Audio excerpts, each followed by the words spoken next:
Alors, Bezrat Hashem, le Zohar de ce matin, Tana. Amar Rabbi Yossi, Maïka Chama, Kutsha Bechul, Meav Leondinin, Israël, Batar, Yavat, Oral Israël. Alors, la semaine dernière, dans la Parasha Titro, ça termine avec les 10 commandements. On reçoit les 10 commandements. Rien que pour clarifier. Qu'est-ce que c'est les 10 commandements? Les 10 commandements, ils font partie de la Torah. Mais c'est pas plus important que la Torah. Quand Moshe, il a reçu les 10 commandements, il a reçu toute la Torah, tout le mitzvot. Seulement, pourquoi il y a les 10 commandements? Le 10 commandements, c'est comme l'index. Quand tu prends un livre, tu prends l'index du livre. Je vais passer ce passage. Ça se trouve à la page telle et telle.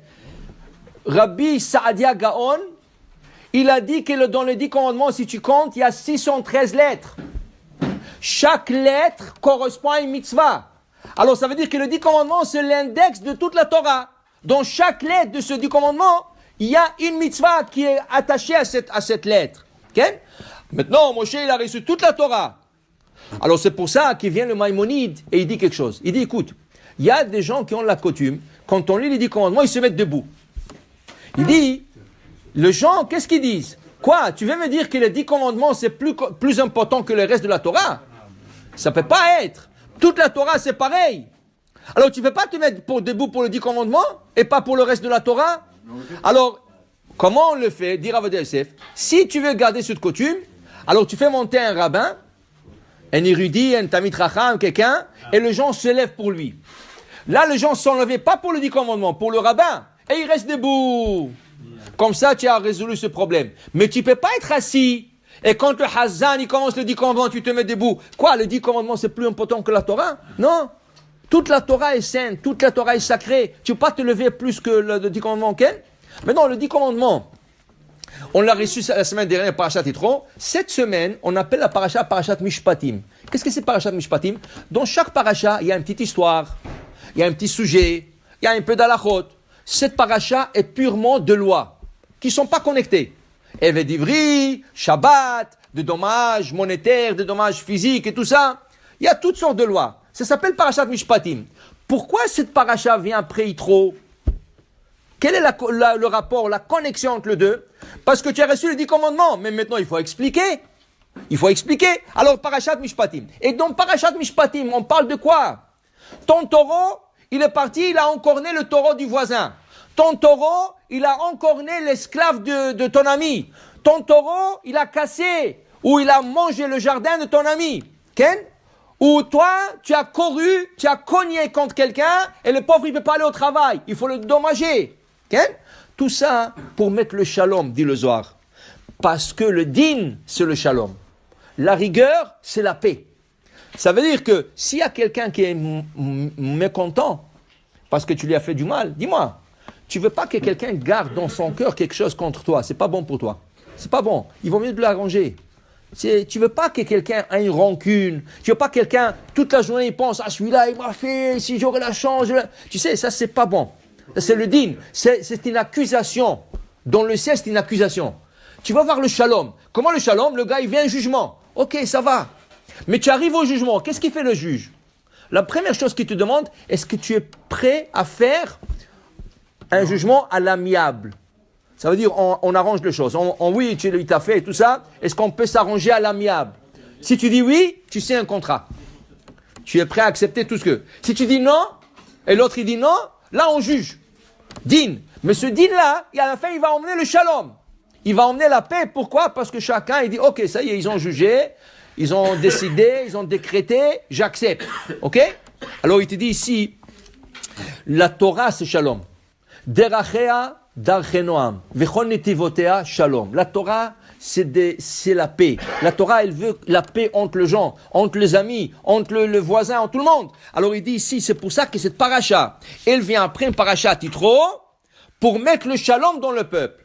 Parce qu'il y avait beaucoup de litiges à l'époque de Moshe Rabbeinu. Et c'est pour ça que son beau-père, il dit, dis-moi, tu as 3 millions de personnes, qui sont sur toi du matin au soir. Il dit à Moshe Rabbeinu, où tu vas avec ça? Tu ne peux pas t'asseoir ici toute la journée en train de leur juger. Il faut que tu nommes des tribunaux. Des petits tribunaux, de grands tribunaux, de plus grands, de la Cour suprême. Et toi, tu vas être le juge suprême de tout ça. Mais il lui a dit, et Hachem a accepté. Hachem a dit à Moshe, il a raison. Tu peux pas juger toute la journée. Il y a des gens, ils ont plein de litiges, ils ont plein de choses. Alors il faut voir comment diviser les tâches. Okay? Alors ici, il dit ici que un dayan, normalement, un dayan, quand il sait que quelqu'un vient se faire juger, deux personnes, ils ont un litige, il ne devrait pas manger. Il devrait finir sa prière de shachrit et tout de suite les recevoir et les juger. Il doit être à jeun pour ne pas être influencé par le manger. Tu sais, quand tu manges, ils disent qu'il y a toutes sortes de gaz qui montent au cerveau et tout ça. Ils disent pour ça, c'est pas bon d'aller se coucher tout de suite après la dafina. Pourquoi? Il y a toutes sortes de gaz qui rentrent dans le cerveau. Alors, il faut que le manger se digère, le corps se balance et après, tu fais, qu'est-ce que tu veux dormir? Okay?